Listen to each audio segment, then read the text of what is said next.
in 2023. तो digital is your number one medium, ठीक है ना. अच्छा, पाकिस्तान में भी ये वक्त आ जाएगा, इट्स नॉट फार अवे.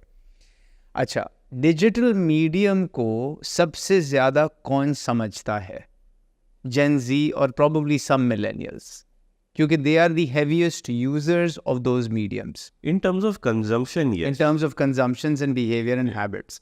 अच्छा, अब हो क्या रहा है कि marketing budgets sit in the hands of CMOs, CFOs that are in their mid-40s, early 50s, are senior guys. They probably never played or interacted with Snapchat or Discord or Reddit or TikTok in the ways that their end users are. ये problem कभी भी TV के साथ इस तरह नहीं थी. हाँ, टीवी की शुरुआत में थी, न्यूज़पेपर की शुरुआत में थी, रेडियो की शुरुआत में थी, लेकिन for the last 30 years that, let's say, I've been around, today you can have a person with 30 years of TV experience, 30 years of print experience, 30 years of radio experience, but that person does not exist for digital. So how can the decision maker sitting at the top be taking decisions on an industry and a medium for which they have zero experience or very minimal experience? Achha, now we have to look back into history. What happened when the printing press was invented? क्योंकि उस ज़माने के जो Facebook post थे वो क्या थे, वो पर्चे बांटते थे राउंड अबाउट्स पे और बाज़ारों में, ये पर्चा ले लें, ये जी ये ऑफ़र मिल रही है आपको, आप चलते फिरते आप चले गए, वहीं दुकान आई, आपका वो कन्वर्जन, वो परफॉर्मेंस मार्केटिंग थी उस ज़माने की, ठीक है.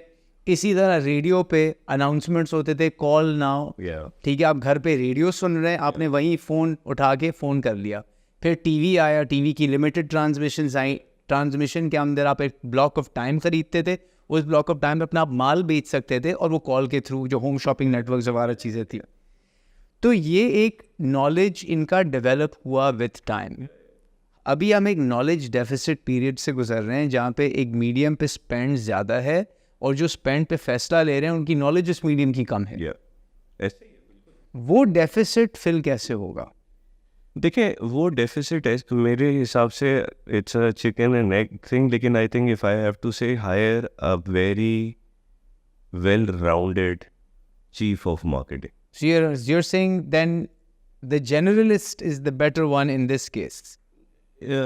Generalist in terms of marketing, यानी अगर आप मार्केटिंग के हर शोबे के जनरलिस्ट हैं तो आप फुल स्टैक मार्केटिंग एक्सपर्ट हैं. मेरे हिसाब से आप स्पेशलिस्ट हो गए. तो ये जो बात आप कर रहे हैं कि it's in a sense it's a vicious cycle, ठीक है. नॉलेज डेफिसिट है, सही लोग नहीं मौजूद हैं, एक कबीला एक तरीके से काम कर रहा है, इसकी जनरल कुछ मसले मसाइल हैं फंडामेंटल. इसके अलावा अगर मैं एक, let's say I take a step back और मैं पूछता हूँ कि टेक्नोलॉजी सेक्टर की marketing right now, I would say Pakistan is dominated by 2 e-commerce players. पूरा पाकिस्तान का e-commerce is defined by Foodpanda and Daraz. 70% तो यही हो गया मेरे हिसाब से, राइट. एक तरफ ये आ गया, और फिर इसी की तरह बहुत सारे छोटे जो लेट्स से ई-कॉमर्स या ऐप ड्रिवन प्लेटफॉर्म्स हैं जो सेल्स कर रहे हैं, और फिर एक तरफ आपकी FMCG मार्केटिंग है.